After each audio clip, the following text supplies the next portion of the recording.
Good afternoon, everybody. My name is Joe Werther. I'm Senior Lecturer in Accounting here at Georgia Southwestern, and today I wanted to kind of give you an update or a review of Chapter 22, what you need to look for the upcoming final exam. Basically, Chapter 22, I've told my in-class students that there's three areas you need to concentrate on. And the first one is flexible budgeting.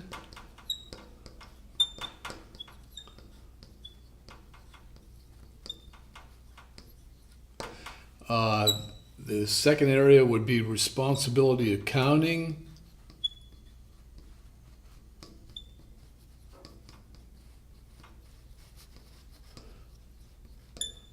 And the last area would be return on investment.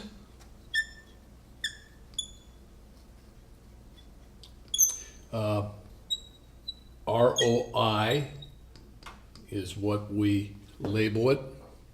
And so let's talk about flexible budgeting. And I can give you an example of a flexible budget. We can do one of the problems, one of the multiple choice questions that I've just uploaded into GoView. And this is exam 3 multiple choice questions set number 3. Let me just tell you a little bit about what flexible budgeting is about. In chapter 21, you put together a budget, a master budget. And that master budget was put together actually before the year started. So in that master budget, we budgeted unit prices, and we based the whole budget on one level of production. Okay, that's say 5,000 units we were going to produce for the year, and here was our direct material unit cost and our direct labor unit cost and our manufacturing overhead unit cost and our contribution margin unit cost and so on. And it was only it's based on the 5,000 units that we thought we were going to produce during the year. Well, the accounting profession thought about this and said, well, you know what? After the year is over and we look at our actual numbers, we're not really comparing apples to apples if our actual numbers are larger or smaller than the number that we actually thought we were going to produce. For example, let's say we thought we were going to produce 5,000 units, and at the end of the year, we find that we actually produced 7,000 units. So what we decided to do was we decided to take the initial budget, the master budget, which was based on 5,000 units, and we decided to redo that master budget and base it on 7,000 units. So we kept the unit prices for direct materials, direct labor, and manufacturing overhead. We kept all those prices that we had initially used to make the master budget. And instead of multiplying those unit prices times 5,000 units, now we took the actual units that we made during the year, 7,000, and we multiplied those standards, or unit budgets we call them, times 7,000 units to get a whole new budget based on 7,000 units. So basically what we did was we flexed the budget. We flexed the master or the plan budget, and we made what's called a flexible budget. And this is always done at the end of the accounting period or the end of the year, because see, the actual dollar amount numbers of items like direct labor, direct materials, or manufacturing overhead, the actual dollars are going to be different than the flexible budget. Because don't forget, we're using budgeted unit prices that we plan to use at the beginning of the year. We didn't change those. The only thing we changed was the number of production units that we actually produced. Now, the nice part about a flexible budget is it just affects variable cost. The fixed costs remain the same, okay? Because fixed cost for the master budget and the flexible budget remain the same inside that relevant range that we usually develop. So for this course, fixed cost does not change when you flex the master budget to make a new budget. Your fixed costs remain the same. The only costs that change are the variable costs. And they change because you're flexing those beginning unit prices. You're actually multiplying them by the actual amount that was produced to get actual dollar amounts based on actual production. Now, let me demonstrate it in one of these multiple choice problems here. If you look at problem number 80, it says exam 3 multiple choice chapter 22, and I just put this set of multiple choice out in GoView for you. Now, if you get problem 80, it reads the company's planned activity level for next year is expected to be 100,000 machine hours. Okay, that's the master budget. The master budget is based on 100,000 machine hours. Okay, at this level of activity, the company budgeted the following manufacturing overhead costs. Okay, and you can see that indirect materials, indirect labor, and factory supplies are all budgeted based on the 100,000 machine hours. So what you want to do is you want to take each one of those amounts, 140,000, and divide that by the 100,000 hours, 200,000,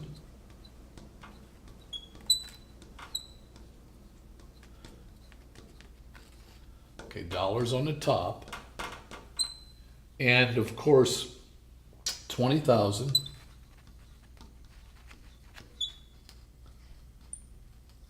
divided by the 100,000 hours. Okay? So let's do each one of these. Okay, this would be $1.40. This would be $2 per hour. And this would be 20 cents. Okay? So our unit prices for indirect materials would be $1.40. For indirect labor would be $2. And for factory supplies would be 20 cents. Okay, now let's make a flexible budget. Okay, it says a flexible budget prepared at the 80,000 machine hours level of activity would show a total manufacturing overhead cost of what? Okay, well, let's take those 80,000 hours and let's multiply those by each of these unit prices.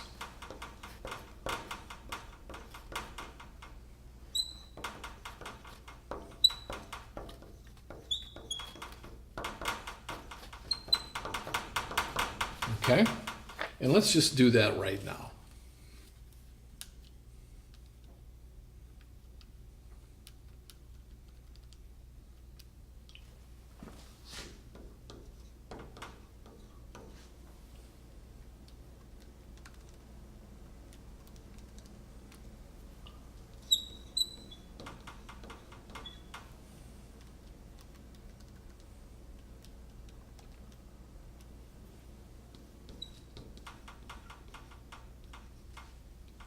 Okay? So what do we have here? We've got 3 new variable costs based on 80,000 hours. We used the initial unit prices and we flexed the initial budget to make a flexible budget. So let's add the 160, the 112, and the 16 together.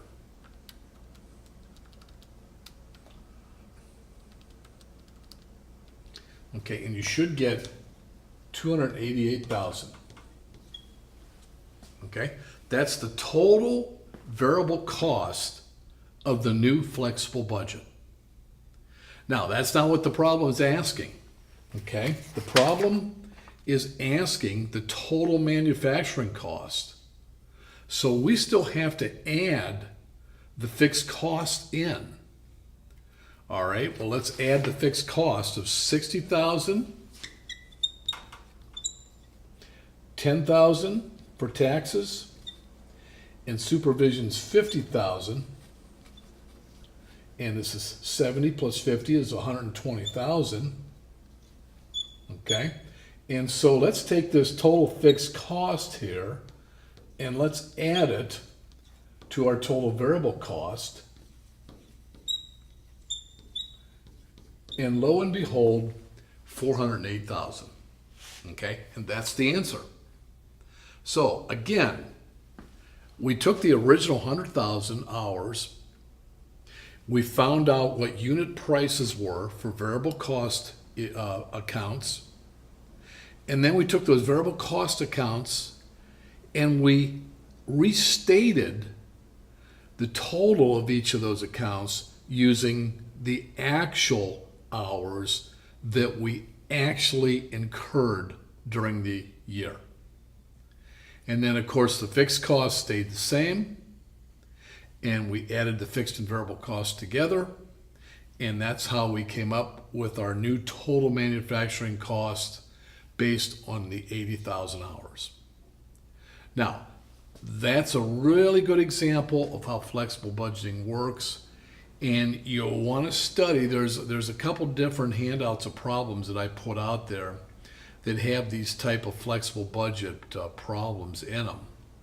And what you got to pay attention to is what the problem's asking, because if it was asking in this case, what's the total variable cost, then we would not have gone any further than the $288,000, because that's the total variable cost using the actual numbers. But in this case, they're asking for the total manufacturing cost, so you have to add in the total fixed cost. And that's essentially how flexible budgeting works. So, you want to try to do as many of my multiple choice on chapter 22 and flexible budgeting as you can, because you'll certainly see a number of problems on the exam regarding flexible budgeting. Okay, now the next area called responsibility accounting, that's an area that I think really what the best thing to do with that area is to read those pages, and I'll give you the number of those pages in a minute.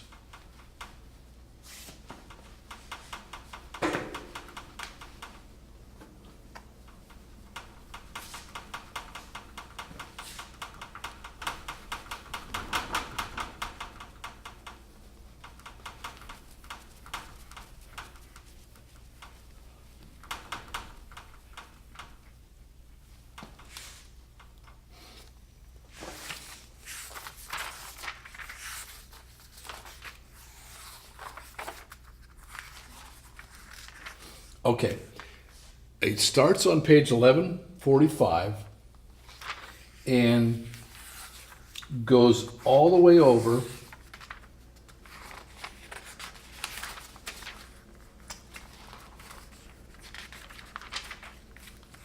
to basically the end of the chapter.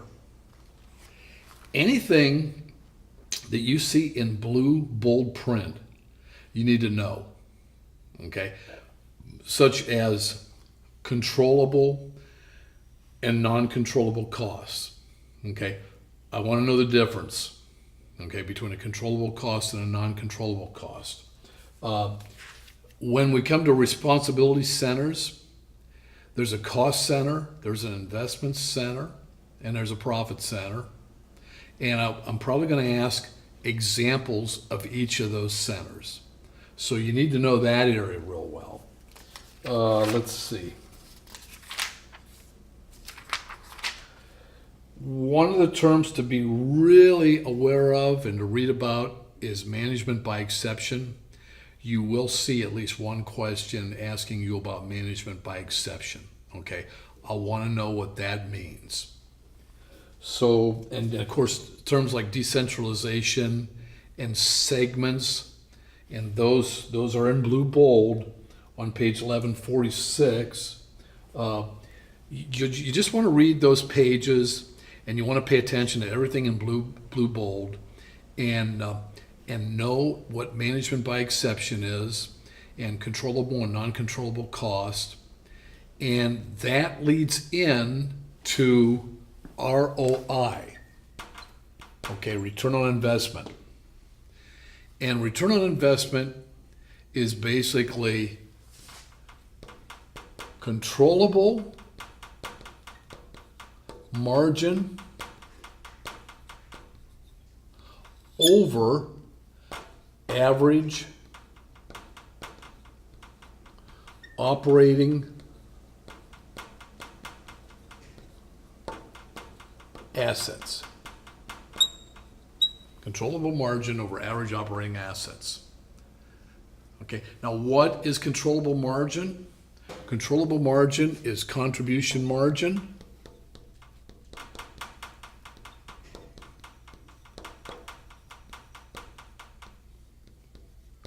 minus direct fixed cost.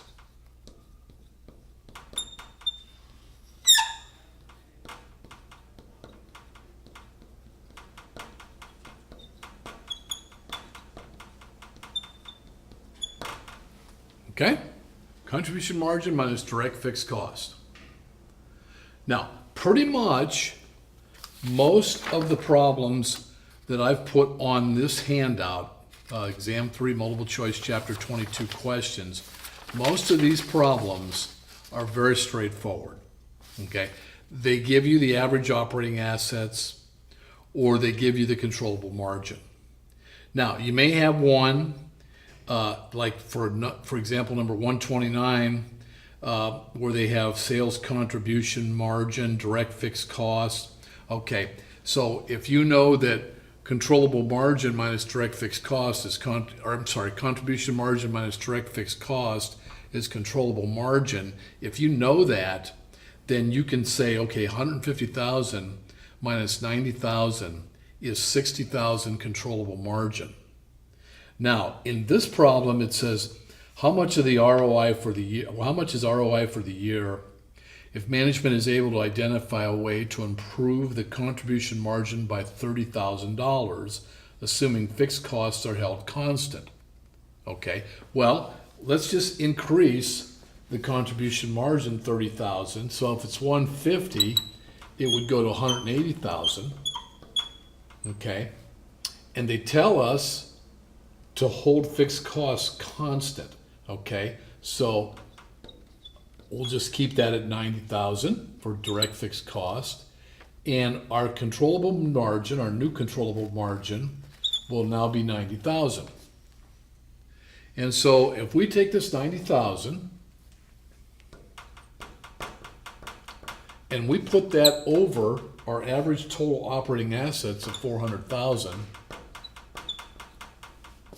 okay, we should get 22.5%. And that's basically all these problems is basically what they're all about. You have to know this ratio, and you have to know this also, because you probably will get some multiple choice that will have you figure out the controllable margin. Now, in problem 132, that's that's basically the same thing.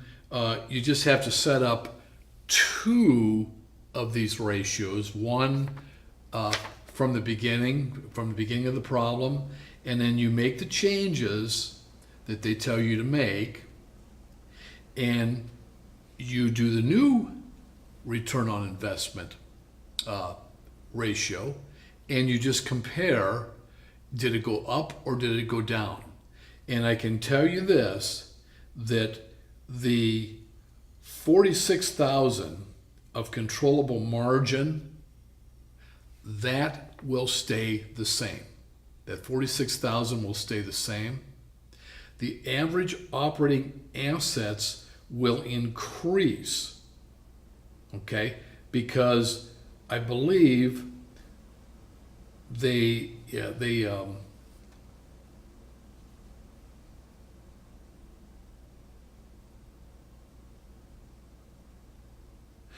increase equipment. They want to purchase equipment for $40,000. Okay, so this average operating asset account or amount is going to increase by $40,000. So this controllable margin will stay the same at 46,000, but this denominator is going to increase by $40,000. Okay, that's the clue to figuring that problem out.